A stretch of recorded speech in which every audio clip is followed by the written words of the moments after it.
Hey guys, it's Brickman117. Welcome back to the channel and part 2 of my latest Ultimate Build series. If you're unfamiliar with the series, it's where I take a stock set produced by Construx and give it the supersize treatment. In this series, we're taking the Defense Point Showdown set and giving the Banished anti-aircraft gun the supersize treatment. If you didn't catch part 1, I've linked it in the description below for you, but right now, it's time for part 2.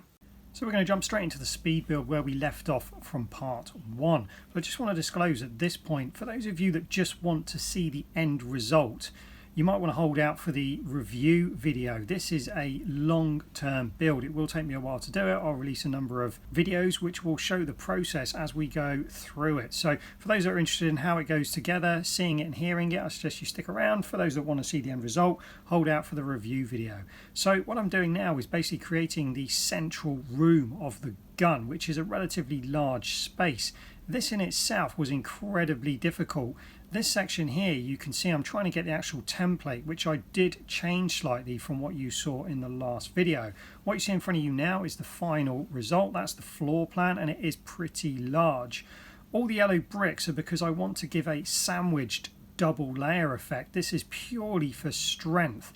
This part here is where all the legs are going to tie into, which you can see me building at the moment. So it has to be strong. If I don't get this bit right in terms of shape and strength, the thing will never stand up. And it is my hope that it will be able to support itself off its 3 legs without any support underneath the central part. If that doesn't work out, I do have a backup plan. You can see that blue cylinder to the right lower side of the screen there. That's from one of the Phantom sets, and that will be the gravity lift coming up through that hole in the back of the floor there. So if there is a bit of sagging, then I can always shove a load of those underneath it. I do have quite a few of them, and that will prop up the middle just to give it a little bit of support. But we'll see how we get on with that. So that's the base done. I've basically sandwiched the bottom with those yellow bricks. Now I am creating the gun platforms, which again was incredibly difficult to figure out how to get them to come off at the right angle. In the end, I used some of those pivot pieces, which are relatively new. They used them in the Pelican inbound set as well, but they were green. But these ones actually come from the Defense Point Showdown set, and it allows you to, if you choose the right area, you can actually get things coming off of those wedged shaped wing pieces at the angle you want. Although it does tend to choose how long that platform is. You can't put them anywhere. You have to do a bit of trial and error, and eventually you'll find a space it will go on. So once I'd figured that out, I wanted to plate the underneath, so I've got that bit finished, and then eventually I'll secure those pivot pieces into the base from above and below, just to make sure they stay nice and solid. So once I'd done that, I moved on to trying to figure out how I can create these walls. Now obviously, as you'll see by the stud pattern on that base plate, they all run square or at right angles to each other. So when you want to try and create a wall on the same angle as those angled plate pieces, it becomes very difficult. This was a real headache. I did get there in the end. It took several attempts, but I used, as you can see, blocks with studs on the sides, and then some of their little cheese wedge style pieces with the studs on as well. So if you put those onto the studs on the side, it gives you that angle.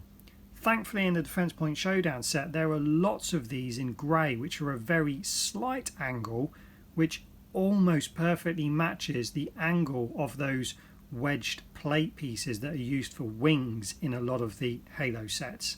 What I'm doing now is just trying to create some strengthening structure, because for all of this not to collapse under its own weight, and it is going to be seriously heavy once it's finished, I needed to create a sort of box section for this main room that will be structurally sound.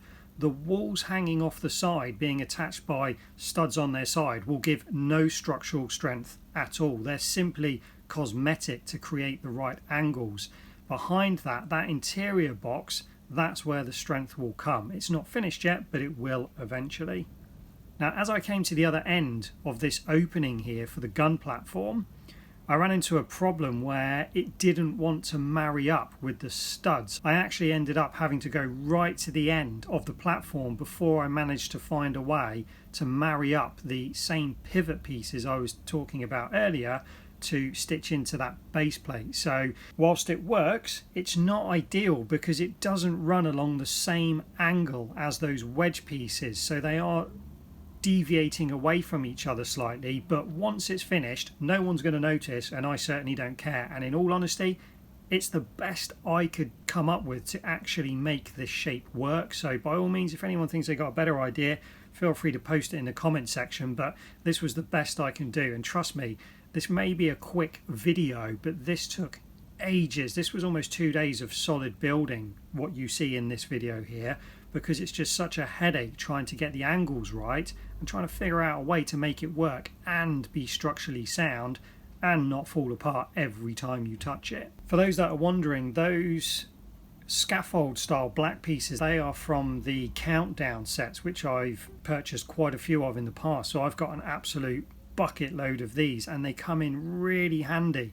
Once you put those on and you stitch them all together, they give you a huge amount of structural strength. So I tend to use them in a lot of my builds, and also it stops you going through tons and tons of bricks that generally tend to be needed somewhere else. All I'm doing now is putting up the front and rear walls of this room just to make sure I'm happy with the space and I've got enough anchor points to make it strong enough before I move on to the next part of the build. Because as I say, this bit is essential. If you get this bit wrong, the rest is sure to go wrong too.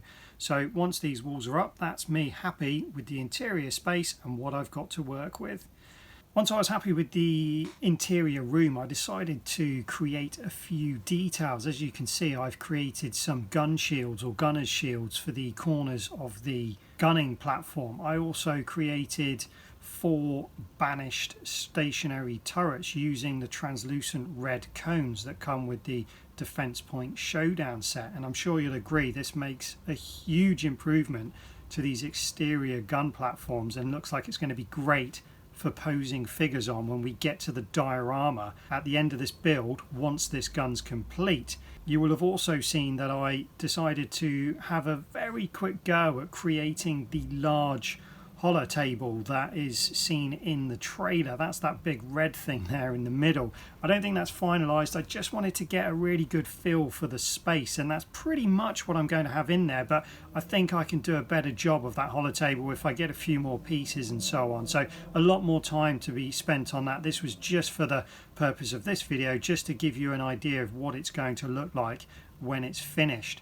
I also put the console in the center of the room that the chief activates when he gets up into this room, as you would have seen in the trailer as well. And again, that console, it's got a few details on it, but it really was just thrown together. I'm sure I can do something better than that for the final build. And as you can see just behind the chief there, it's got the small platform where you would come up the gravity lift. So I've just put a blanking plate in there just so it's not an open hole. But aside from that, that just about covers it for this section of the build. So I'm really pleased with how this has worked out, and I've got a real hunger now to get this thing finished. I'm really enjoying this build. It is brain taxing, it is difficult, it is swallowing up vast amounts of parts, but I feel like I'm on my way now. I've got my momentum. So whilst you're watching this video, I'll be flat out building for the next part of the build, and as soon as I've got enough content to show you, I will release another video showing you where it goes from here. The plan is to start working on the legs, which at this point I'm not entirely sure how it's going to go, but I'm sure I'll figure it out by the time you need another video. So don't forget to let me know your thoughts on the build so far. You can leave any comments or suggestions in the section below. I'll do my best to respond to as many as I can. But until then, as always, thanks for watching. Don't forget to subscribe, and we'll see you next time.